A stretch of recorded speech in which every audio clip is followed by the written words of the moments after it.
하나님의 뜻은 이것이니 너희의 거룩함이라. 아멘. 데살로니가전서 4장 3절 말씀, 성화라는 제목으로 하나님의 말씀 선포하도록 하겠습니다. 성화라는 말은 거룩한 용도를 위해서 특별히 하나님께서 구별하시고 또 세상과 분리시키신 그런 것들을 의미해요. 하나님을 섬기는 목적, 하나님을 찬양드리는 목적으로 성별화하신 것, 그것이 성화의 그 토대인 것이죠. 그렇게 구별된 자들이 하나님의 성품을 닮아가는 그 모든 과정들을 다 아울러서 우리가 성화 이렇게 말합니다. 죄를 죽이는 소극적인 성화랑 예수님을 닮아가는 적극적인 성화, 이렇게 두 부분으로 나누기도 해요. 그런데 어떤 특정한 나쁜 것을 안 하려는 정도에 우리가 머무르면 그 죄악을 다른 것으로 대체하기도 합니다. 저도 그런 경우가 많아요. 저희 아이들이 아빠 어릴 때 아빠가 저희 재우고 밤에 하던 그 게임 뭐예요? 물어봐요. 제가 하던 축구 게임이 있거든요. 축구 감독을 하는 게임인데 그게 정말 유명한 게임이에요. 시간을 많이 잡아먹기로 사람들이 중독되는. 그래서 FM이라는 게임인데, 그래서 제가 그거를 이제 하나님께 이것은 두 번 다시 안 하겠습니다 서원을 하고 삭제하고 안 하고 있어요. 근데 이걸 안 하려는 마음만 먹으니까 다음에는 새로운 음악 찾아 듣기라든지 뭘로 이렇게 세월을 허비하는 걸 대체하더라고요. 그래서 이 소극적인 성화에 머무르면 안 되고, 자꾸 웃어서 죄송합니다. 근데 적극적으로 예수님을 닮아가는 것에 우리가 힘써야 할 것입니다. 그래서 에베소서 4장 28절 말씀이 참 우리에게 큰 진리를 가르쳐 주시는데요. 도둑질하는 자는 다시 도둑질하지 말고 돌이켜서 가난한 자에게 구제할 수 있도록 자기 손으로 수고하여 선한 일을 하라. 이렇게 말씀해요. 네, 소극적 성화를 넘어서서 정말 더 예수님처럼 변해가라 이렇게 말씀하십니다. 성화는 내면적인 사건이에요. 본질적으로. 물론 외면에서도 우리의 성화가 당연히 티가 나지만 더 우선적으로는 우리 영혼 안에서 일어나는 내면적인 역사입니다. 근데 이 내면적이라고 해서 이것이 무슨 이렇게 연약하거나 무슨 작거나 그런 일이라는 의미가 아니에요. 우리가 외면, 우리의 육신이라든지 겉으로 보이는 것들은 상당히 우리의 인간의 기술로 바꿀 수 있죠. 다리가 다치면 뭐 의족을 달기도 하고 성형수술을 하기도 하고 무슨 피부를 고치기도 하고 온갖 일들을 많이 하죠. 의안을 끼기도 하고. 그런데 우리 마음의 어그러짐들, 마음의 부패함들은 사람의 능력으로는 고칠 수가 없는 것이잖아요. 그것을 고쳐서 우리를 주님과 사랑하는 그 행복한 아들, 딸들로 빚어주시는 그 내면적인 역사, 그 전능하신 역사가 바로 성화입니다. 네, 아멘입니다. 그래서 이어지는 당연히 가르침으로써 우리가 세상에서 보는 일들, 그 대부분의 일들보다도 우리 한 사람 한 사람이 변화되는 성화가 더 큰 능력으로 이룬 일입니다. 성령님께서 이루시고 하나님의 말씀으로 이루시고 선물로 주신 그 믿음으로 이루시는 그야말로 신적인 기원을 가진 엄청난 일이 성화예요. 무슨 영국과 프랑스 간에 그 사이가 안 좋은 나라가 화합을 해서 뭐 해저 터널을 뚫고 엄청난 기술로 토목공사를 하고 이런 것들, 커 보이는 일들, 그것을 아득히 뛰어넘는 일이 저와 여러분 한 사람 한 사람에게 주시는 영혼을 아름답게 빚어주시는 성화의 역사입니다. 성화는 우리에게 지속적으로 행복을 주시는 은혜예요. 왜 이게 지속적인 행복이 되느냐 하면, 원래 원래라는 표현은 이제 아담이 타락한 이후의 원래인 것이죠. 창조 처음 에덴에서의 원래는 아니고, 아담이 타락한 이후의 인류는 영혼의 모든 부분에 부패함이 있었잖아요. 그리고 우리도 그렇게 된 것이죠. 예수님 믿기 전에.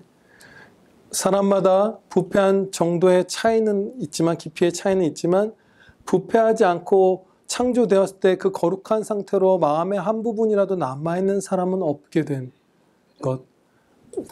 쫙 마음의 전 부분에 부패함이 다 이렇게 드리워진 것. 그것이 바로 성경에서 가르쳐 주시는 전적인 부패의 교리잖아요. 우리가 그 상태에 있어서 많이 비참했습니다, 사실. 의지도 우리가 얼마나 선한 것에 향해서 의지가 막 강한 게 아니라 죄악을 향해서 참 강한 의지 갖기 쉬웠었죠. 정말 얼마나 몰두해서 막 그 죄로 치달았나 몰라요.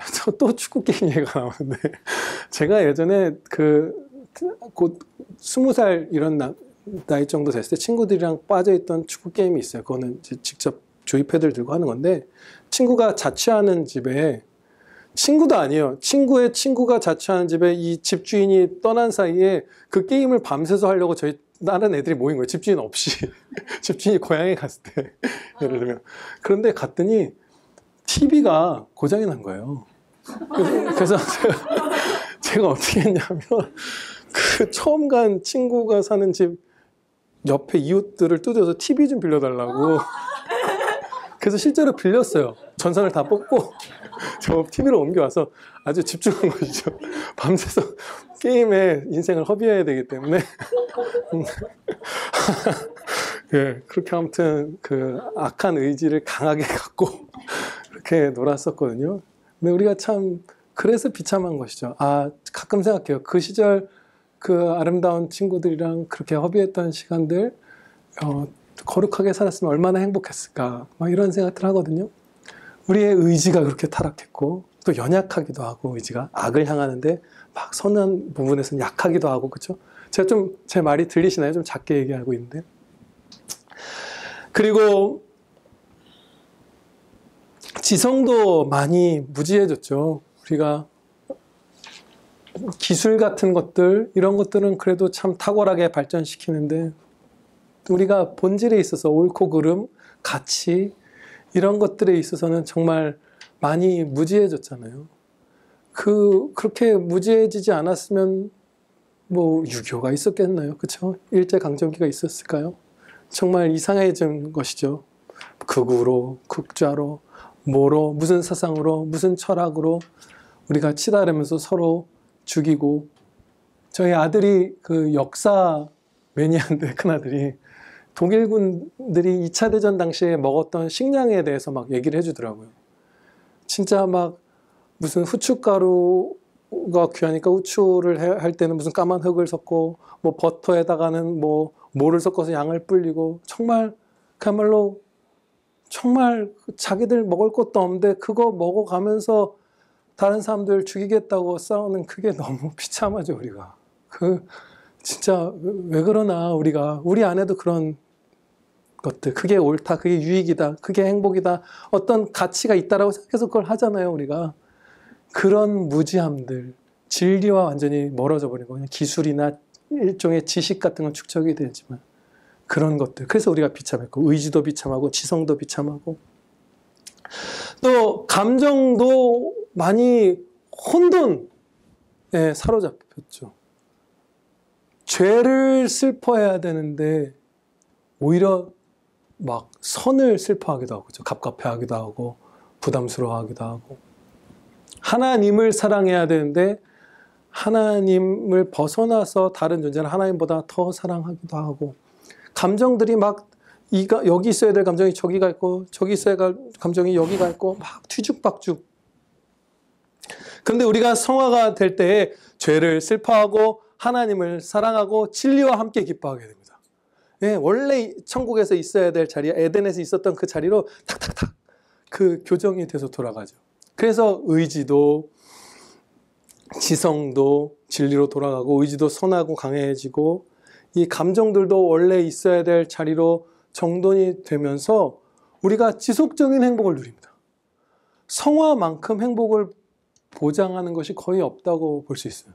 무슨 은혜가 우리가 받으면 성화보다 기쁠까요? 뭐 몸이 2배, 3배 건강해지고 뭐 재산이 늘고 뭐 아무것도 우리의 성화만큼 복된 것이 없죠. 성화가 제일 복돼요. 우리가 근데 성화를 이제 추구해야 할 것인데 성화로 오해할 수 있는 것들이 있어요.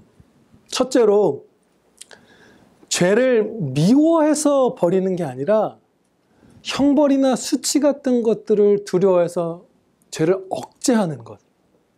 이것은 성화가 아닙니다. 진짜 성화, 진짜 거룩은 죄를 미워해서 그 죄를 안 하는 거예요. 근데 제가 이 진리 앞에서 돌이켜보면 내가 지금 어떤 죄악들은 안 미워하고 그냥 그걸 억제하고 있었구나. 이게 불거지면 수치를 당할 것이니까, 이게 불거지면 나에게 여러 손해가 있을 것이니까 이건 좀 절제해야 되겠다, 억제해야 되겠다 생각했던 죄악들이 있더라고요. 근데 그것은 성화가 아닙니다. 그것은 성령께서 내주하시지 않는 불신자분들에게도 있는 일이잖아요. 그렇죠? 얼마나 조심해요. 높은 자리에 간 분들, 막 전현무 씨 이런 분들, 어머니가 만나면 조심해라 조심해라 그 얘기만 한다면서요. 딘딘이라는 그 예능에는 만나는 친구, 방송계 친구들마다 음주운전하지 마요, 음주운전하지 마요 그 말을 달고 산다면서요.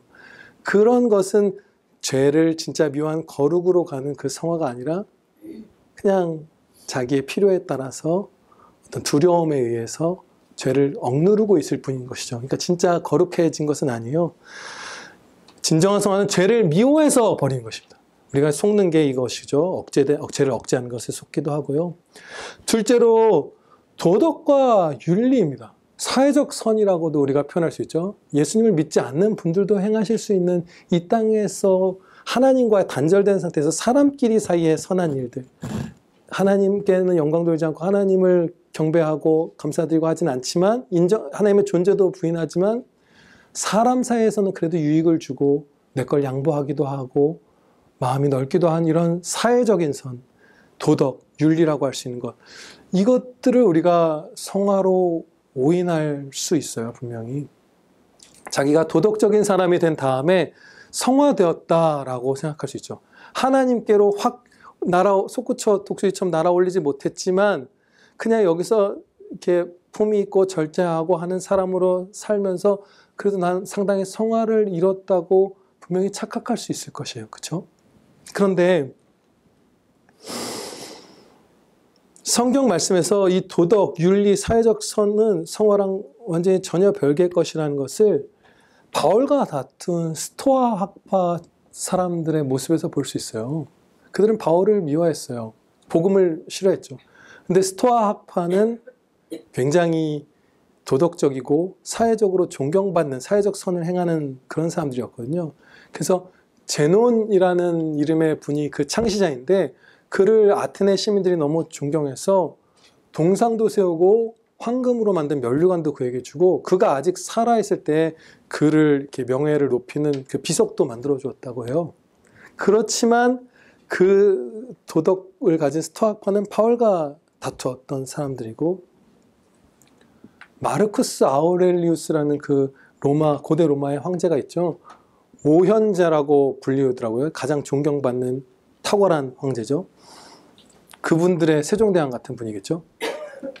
근데 이분은 철학자였어요. 이분도 스토아 학파의 철학자였는데 명상록이라는 그분의 저서를 보면 성경 말씀하고 거의 똑같은 얘기들이 써 있어요.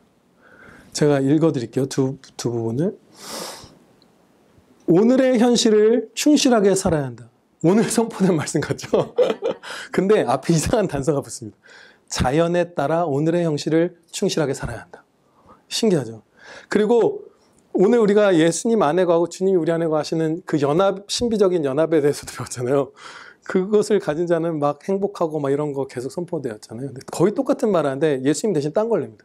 스토아파의 목표는 자연과 일치된 삶으로 어느 누구에 의해서도 어떤 일에도 빼앗기지 않는 행복을 얻어내는 힘을 개인에게 부여하는 철학이다.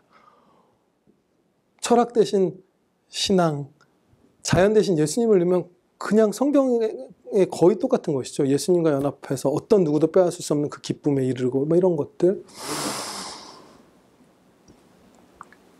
근데 이러한 성경과 유사하지만 거기에다가 자연이라는 모호한 우상, 자기 자신도 포함하는 것일 거예요. 자연이라 하면 마르쿠스 아우렐리우스 자기 자신도, 제논 자신도 넣는 것일 거예요. 약간 범신론 같은 그런 경향이 있죠.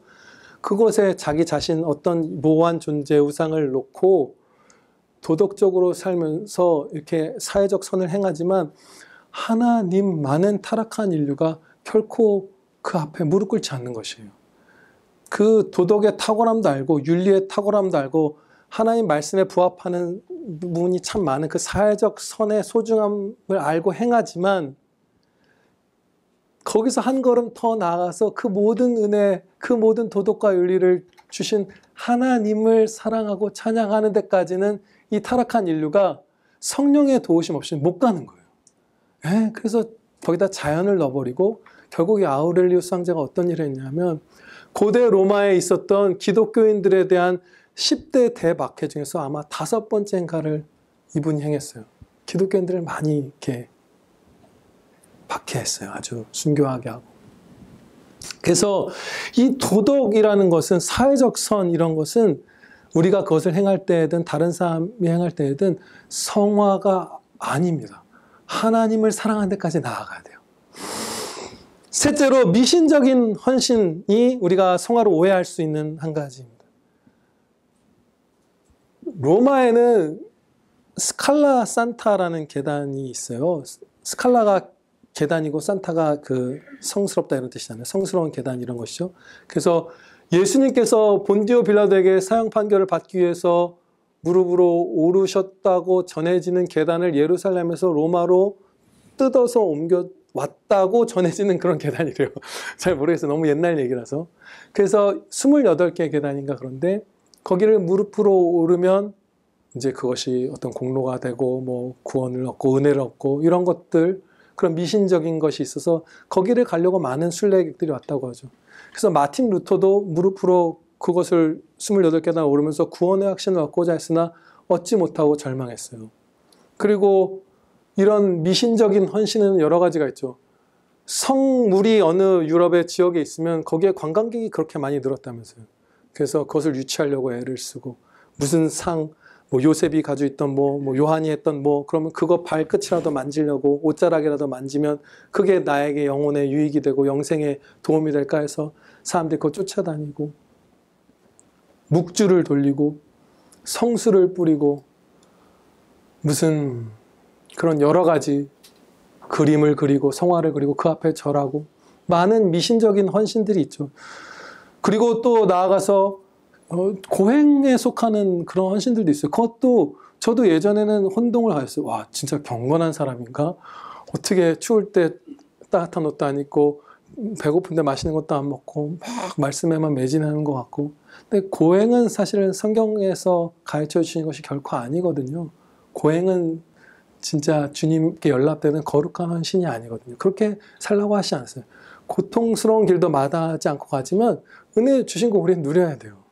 심지어 하나님께서는 오래 묵은 포도주로 우리를 대접해 주실 거라고 했어요. 저는 그게 되게 행복하게 느껴져요. 오래 묵은 포도주 여러분 먹어보셨나요? 전 못 먹어봤어요. 근데 진짜 비싸잖아요. 좋은 포도주 오래 묵은 거 막 1,000유로, 2,000유로, 3,000유로 막 하잖아요. 근데 오래 묵은 포도주 얼마나 그 잡내가 사라지고 향기로운 포도주로 우리를 대접해 주신다고 하셨잖아요. 그런 거 우리 누리는 거예요. 하나님의 자녀예요. 천국은 말할 수 없이 모든 면에서 좋은 것들로 가득 차 있을 것이에요. 근데 고행을 하면서 성경에서 가르쳐 주시지 않은 방식으로 하나님을 높이겠다고 하는 것, 그런 것들이 다 성화가 아닌 것이죠. 미신적인 헌신, 도덕, 윤리, 사회적 선, 그 다음에 죄를 미워해서 죽이는 게 아니라 형벌이 두렵거나 어떤 수치를 당할까 봐 억제하는 것, 이 모든 것들이 우리가 착각하기 쉬운 가짜 성화, 유사 성화라고 할 수 있습니다. 그러면 이제 마지막으로 어떻게 하면 성화를 이룰 수 있을까? 5가지를 간략하게 살피고 마칠게요. 첫째로 무엇보다도 우선적으로 성화를 구하는 것입니다. 기도로나 삶의 행보로나 성화를 1차로 구해야 돼요.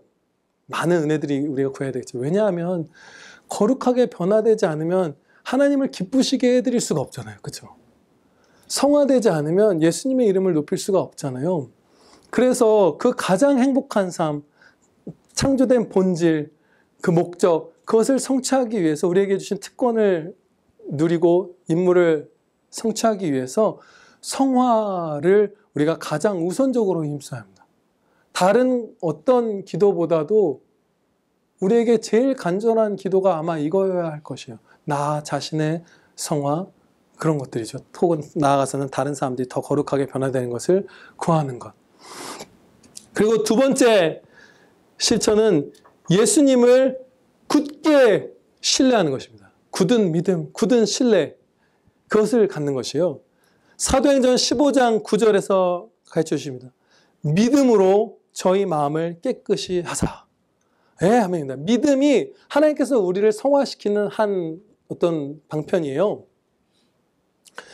예수님께서는 우리 죄를 용서해 주시는 구주이실 뿐만 아니라 죄에서 건져서 거룩하게 해주시는 주님이시잖아요.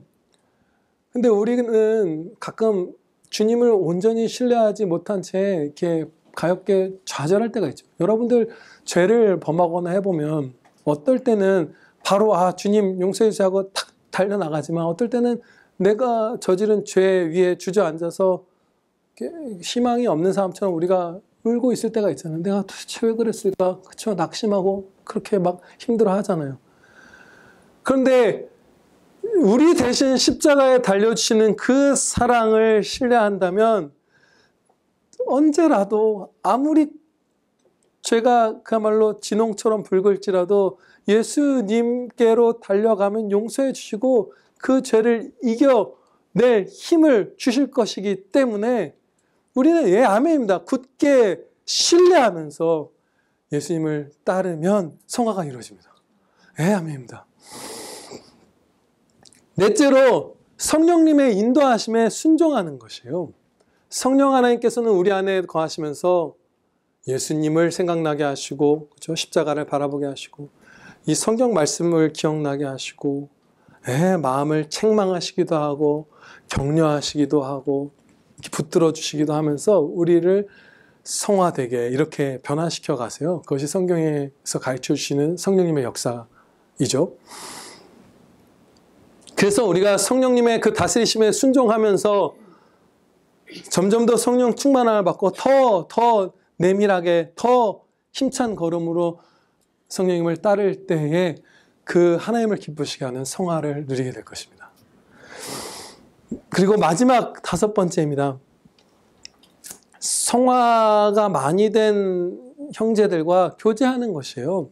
이것은 제가 어디서 가져온 적용이냐 하면 잠언 13장 20절 말씀에서 배운 적용입니다. 지혜로운 자와 동행하면 지혜를 얻고 미련한 자와 사귀면 해를 받느니라. 거룩한 성도들을 유심히 바라보고 그들 곁에서 같이 어울리면서 배우고 본받고, 그렇죠? 또 죄는 절제되고 막 그런 것들. 여러분들 그 세상 친구들이랑 있을 때나 아니면 혼자 있을 때나 이럴 때보다 이 교회로 모였을 때 죄 짓기 훨씬 힘들죠. 그죠? 거룩한 사람들 옆에 있으면 진짜 저희가 서로 옆에 맨날 같이 있었으면 좋겠어요. 그러면 운전할 때도 옆에 앉아 계시고 집사님 한 분씩 내비 대신 태우고 다니면 제가 화 안 낼 텐데 거룩한 사람들 옆에, 경건한 사람들 옆에 있으면 우리가 그들을 이렇게 흡수하게 됩니다. 저도 합신의 그 신실한 교수님들을 이렇게 바라보면서 이전보다 많이 변했어요. 그래서 우리가 여러분들, 이 경건한 성도들 옆에 항상 붙어서 성화를 이루시기를 축원합니다. 기도드리시겠습니다. 아버지 하나님 감사합니다. 저희를 불쌍히 여기사 모든 죄, 아무리 큰 죄를 져도 용서해 주시고 반복된 죄악조차도 십자가 보혈로 씻어주시며 언제나 사랑하며 저희를 정금처럼 빚어주셔서 정말 감사합니다. 아버지 하나님, 저희를 더 아름답게, 더 영광되고 더 거룩하게 변화시켜 주시옵소서. 저희를 그 순결한 정말 반짝반짝 갈고 닦은 거울처럼 변하게 해주셔서 예수님의 영광을 밝히 반사하는, 온 세상에 밝히 비추는 그런 주님의 영광된 자녀들 다 되게 하여 주시옵소서.